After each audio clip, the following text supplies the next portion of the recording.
ഇതെന്താണെന്ന് മനസ്സിലായോ? ഇത് ബോയ്സിന്റെ സൺസ്ക്രീൻ ആണ് കേട്ടോ. ഇത് എന്റേതല്ല, ഞാൻ ബോയ് അല്ലല്ലോ, ഇത് ഏട്ടന്റെയാണ്. ഞാൻ റൂമിൽ പോയി നോക്കിയപ്പോഴാണ് ഇത് കണ്ടത്. ഇതിൻ്റെ അകത്ത് ഒന്നുമില്ലാന്ന് വിചാരിച്ചിട്ട് എടുത്തിട്ട് വന്നതാ. പക്ഷെ അതിൻ്റെ അകത്ത് ഉണ്ടടാ. ഈ അണ്ണൻ വന്നാലായിരിക്കും അവൻ എന്നെ എടുത്ത് കത്തിക്കുക.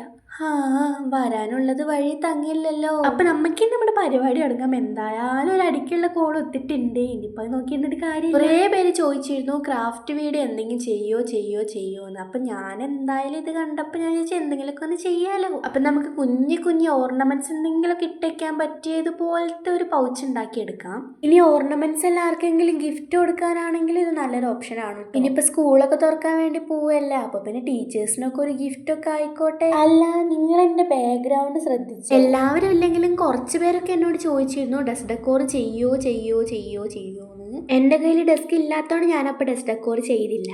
അല്ല, ഇപ്പോഴും ഡെസ്ക് ഇല്ലാതെ വേറെ കാര്യം, എന്നാലും ഉള്ളത് കൊണ്ട് ഓണം പോലെ എന്നാണല്ലോ. നിങ്ങൾക്ക് ഈ ബാക്ക്ഗ്രൗണ്ട് ഇഷ്ടപ്പെട്ടോ അതോ പഴയ ബാക്ക്ഗ്രൗണ്ട് തന്നെയാണോ ഇഷ്ടപ്പെട്ടതെന്ന് പറയാൻ വേണ്ടി മറക്കരുത്. അല്ല, പഴയ ബാക്ക്ഗ്രൗണ്ട് എന്ന് പറയത്തക്കൊന്നും ഇല്ല, എന്നാലും ഏതാ ഇഷ്ടപ്പെട്ടതെന്ന് പറഞ്ഞേക്ക്. ഇത് മാറ്റി പിടിക്കാൻ എന്നോട് പറയല്ലേ, കാരണം ഇത് മാറ്റി പിടിച്ചു കഴിഞ്ഞാൽ വേറെ ഒന്നും ഇല്ല മാറ്റി പിടിക്കാനായി. എന്തായാലും ഇഷ്ടപ്പെട്ടെന്ന് തന്നെ കമന്റ് ചെയ്യണേ. പിന്നെ ആരാണ് ഇത്ര മടിയന്മാരും മടിയത്തികളുമായിട്ടുള്ളതെന്ന് എനിക്ക് മനസ്സിലേ ആവുന്നില്ല. കാരണം വീഡിയോ കണ്ടിട്ടുണ്ടെങ്കിൽ ഇഷ്ടപ്പെട്ടു കഴിഞ്ഞാൽ ഒന്ന് ലൈക്ക് ചെയ്യാം. കമന്റ്സ് മാത്രം കൂടുന്നുണ്ട്, ലൈക്ക് ആണെങ്കിൽ കൂടുന്നേ. ഒരു ലൈക്കൊക്കെ തന്നൂടെ നിങ്ങൾക്ക്?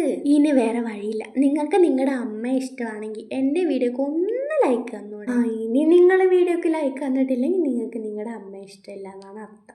അല്ല, നിങ്ങളെന്തീ നോക്കി നിൽക്കുന്ന? ലൈക്ക് അടിച്ച് ഞാൻ ഇത്രയും പറഞ്ഞിട്ട് നിങ്ങൾ എനിക്കൊരു ലൈക്ക് തന്നു, ഞാൻ തെറ്റി നിങ്ങളെടുത്ത്. അപ്പൊ പറഞ്ഞ് നമ്മുടെ പൗച്ച് ഇതാ ഇവിടെ കംപ്ലീറ്റ് ആയിട്ടുണ്ട്. പിന്നെ ഇനി അതിൽ തൂക്കിയിടാൻ വേണ്ടി ചെയിൻ ഇല്ല എന്ന് പറഞ്ഞ ആരും വിഷമിക്കണ്ട. എന്റെയിലും ചെയിൻ ഇല്ലാത്തതുകൊണ്ട് ഞാൻ അവിടെ ബ്രേസ്ലെറ്റ് ആണ് ചെയിനാക്കി വെച്ചു കൊടുത്തിരിക്കുന്നത്. ദാരിദ്ര്യമാണ് മക്കളെ, നിങ്ങൾ മനസ്സിലാക്കണം എന്റെ ദാരിദ്ര്യം. അപ്പൊ വീഡിയോ ഇഷ്ടപ്പെട്ട സബ്സ്ക്രൈബ് ചെയ്യുമെന്ന് പറയുന്നില്ല, കാരണം നിങ്ങൾ ലൈക്കേ തരുന്നില്ല, പിന്നെയല്ലേ സബ്സ്ക്രൈബ്.